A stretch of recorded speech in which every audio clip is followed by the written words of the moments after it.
Neil, is everyone fit for this one, first of all? Yeah, well, no, Griffiths is still out. Mikey Johnson's had his surgery, so we're looking at time frame of maybe 3 to 5 weeks. And the fact that, obviously, since we last spoke to you, you've had the weekend off, you've had to sit and, I guess, stew on what happened at the start of last week. How have you reflected on it all? Well, we've dealt with it as best we can and we've moved on, so we're very much looking forward to playing.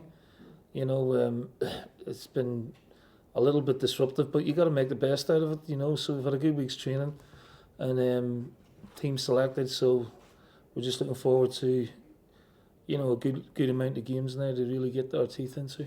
Has the issue with Bolly been dealt with by the club now? Is that... No, there's no sort of conclusion on that as of yet, but it will be.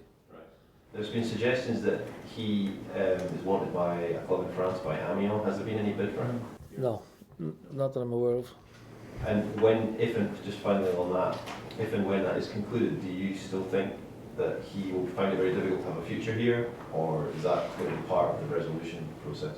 Well, I'll have to take a view on that from my own personal point of view on it and the club's point of view on it as well. So I can't give you a definitive answer on that, Charles. Neil, how did you feel about the fact that the club were charged for actions of an individual? Disappointed for the club. I think we've done, like I said last week, I think we've been at the forefront of, getting the game up and running. All the procedures, all the protocols, and it's down to the actions of one individual really.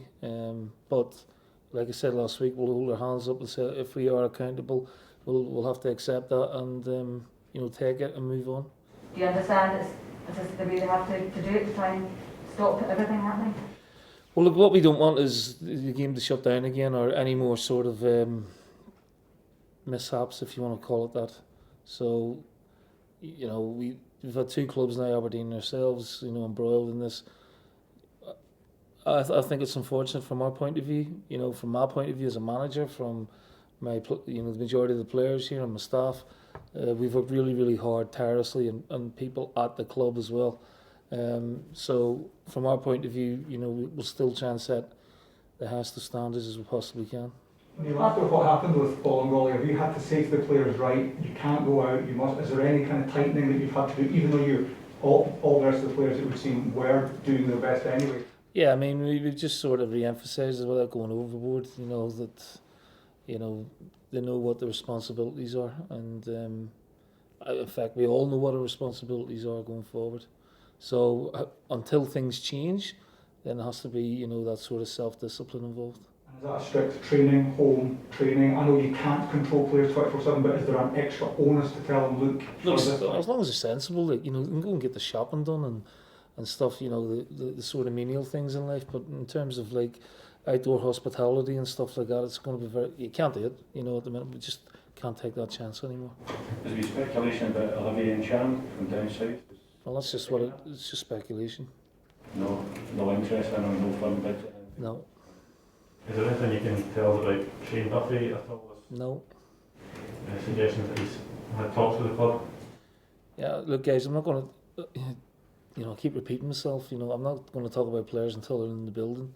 So again, we get a rumour here, speculation there about players going, players coming in. I'm not prepared to comment on that, on any player who's affiliated with another club until they're sat next to me. Is that centre back area certainly somewhere that you're looking to add a number? Well, yeah, I've maintained that for a long, long time now. In terms of the game tomorrow night, what are you expecting from Reykjavik?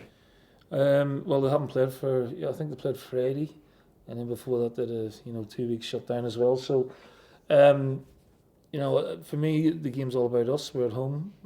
It's one leg, so our preparation has been good, even though we missed out on a couple of games which would have helped.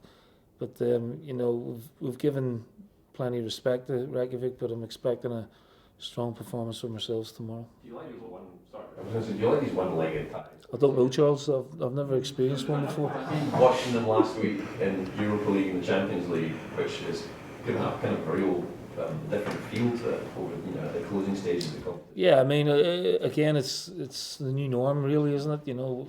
Again, UEFA have made made it possible. They've been exciting, there's no question of that, but if you're on the other end of a defeat, then I'm sure it's pretty hard to consume sometimes.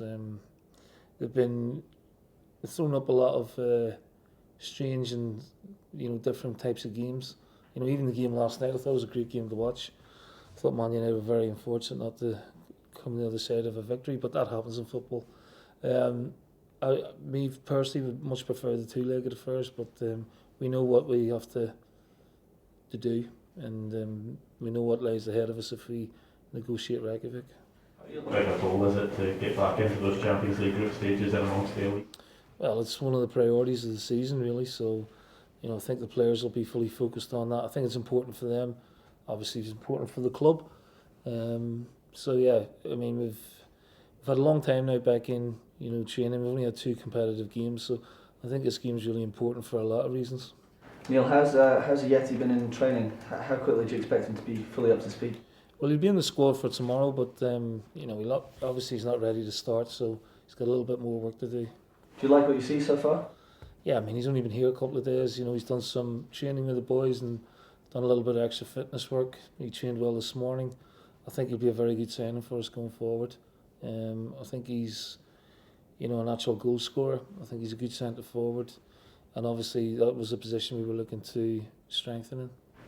There's not much break for you, I suppose, now that the games are back up. Are you worried about a fixture pile-up and how that's going to affect you?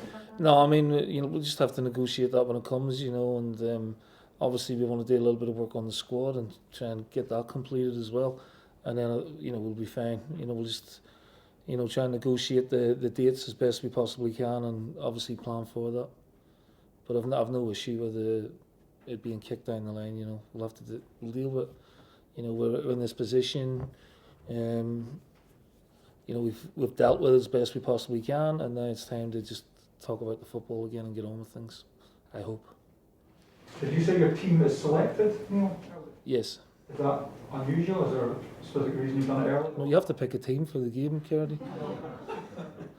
Can we tell us an No, we normally have the team picked the day before. That's pretty routine here. Any surprises that we can expect tomorrow? I'm not going to give my team away. It'll be a strong team.